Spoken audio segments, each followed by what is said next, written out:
रोली की शादी हो गई। उसके परिवार में उसके पति, सास, ससुर और एक ननद भी है। ननद का नाम कामिनी है। उसकी भी शादी करने की उम्र हो गई, लेकिन उसके नखरे इतने हैं कि उसे कोई भी लड़का पसंद नहीं आता। एक बार उसकी भाभी यानी कि रोली ने उससे कहा कि दीदी, अब आपको शादी कर लेनी चाहिए। तो कामिनी कहती है कि भाभी, मैं आपकी तरह नहीं हूँ जो किसी भी लड़के से शादी कर लूं। मुझे तो ऐसा लड़का चाहिए जो बहुत अमीर हो और मेरे नखरे भी उठा सके और मुझसे बहुत प्यार करे, रोज बाहर घुमाने ले जाए और बहुत हैंडसम हो। तब रोली कहती है, आप ये क्या कह रही हैं? मैंने भी किसी बेकार इंसान से शादी नहीं की। मेरे पति बहुत अच्छे हैं और आप अपने भाई के बारे में ऐसा कैसे बोल रही हो? तो कामिनी उठकर एटीट्यूड में अपने कमरे में चली जाती है। उसकी शादी को लेकर घर में सब परेशान हो गए थे। कोई भी लड़का कामिनी को पसंद नहीं आता। एक बार रोली ने अपने सास से कहा, माँ जी, मेरे परिवार में मेरे एक मामा का बेटा है। वो दिखने में बहुत सुंदर है और उसकी नौकरी भी बहुत बड़ी है। आप कहें तो मामा से बात करूं इस बारे में? रोली की सास कहती है, हाँ बहू, एक बार अपने मामा से बोलो कि वो कामिनी को देख जाए। रोली के कहने पर लड़के वाले कामिनी को देखने आए और उन्हें कामिनी पसंद आ गई। तब लड़के ने कहा, मैं बाहर नौकरी करता हूँ, लेकिन कुछ दिन तुम्हें मेरे माँ बाप के साथ रहना पड़ेगा। मैं फिर तुम्हें ले जाऊंगा। कामिनी गुस्से में कहती है, फिर क्या मैं तुम्हारे माँ बाप के साथ रहने के लिए तुमसे शादी कर रही हूँ? उनके साथ रहकर सारा दिन काम करूंगी और उनके ताने सुनूंगी।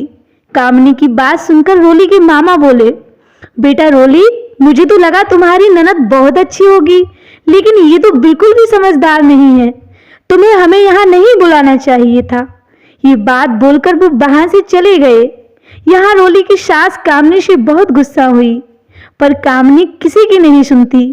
एक बार कामिनी की भाभी यानी कि रोली मार्केट गई और वहां से कामिनी के लिए एक सुंदर सी ड्रेस लाई, लेकिन वो ड्रेस कामिनी को बिल्कुल भी पसंद नहीं आई। वो रोली से बोली, भाभी, अगर आपको नहीं लाना तो नहीं लाती। ये दिखावा करने की क्या जरूरत थी इतनी बेकार सी ड्रेस लाकर? और ये कहकर वो ड्रेस रोली को देकर वहां से चली जाती है। सबको उसके नखरों का पता है, तो रोली को उसकी बात का बुरा नहीं लगा।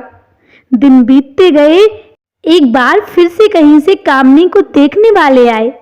वो लड़का कामिनी को पसंद आ गया, क्योंकि वह देखने में बहुत ही सुंदर था और उसकी नौकरी भी अच्छी खासी थी।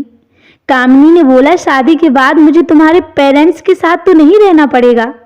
लड़का कहता है, हाँ, साथ में ही रहेंगे सब। कामिनी बोली, मुझे तुम पसंद हो, लेकिन मुझे शादी करनी है या नहीं ये मैं सोचकर बताऊंगी।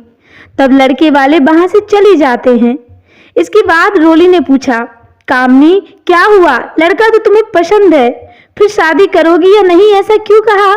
तब कामिनी कहती है, लड़का तो मुझे बहुत पसंद है भाभी, लेकिन वो शादी के बाद अपने माँ बाप के साथ रहेगा। कौन करेगा इतना काम घर का? ऊपर से उनके ताने सुनो अलग से, इसलिए मैंने ऐसा बोला। तब रोली की सास कहती है, देखो बेटा, जब तुम्हारे भैया तुम्हारी भाभी को लेकर दूसरे शहर जा रहे थे, तब तुम्हें हमारी चिंता भी हुई थी ना, और तूने खुद कहा था, इससे अच्छा तो फिर शादी ही ना करो ऐसी लड़की से जो हमारे साथ ही ना रहे। तो उसी तरह तो उस लड़के को अपने माँ बाप की चिंता है, वो भी अपने माँ बाप के साथ रहना चाहता है, फिर तुम्हें बुरा क्यों लग रहा है? तब जाकर कामिनी को सारी बात समझ में आई और उसने उस लड़के के लिए हाँ कह दी और वो शादी के लिए तैयार हो गई। और फिर कामिनी की शादी बहुत धूमधाम से हुई।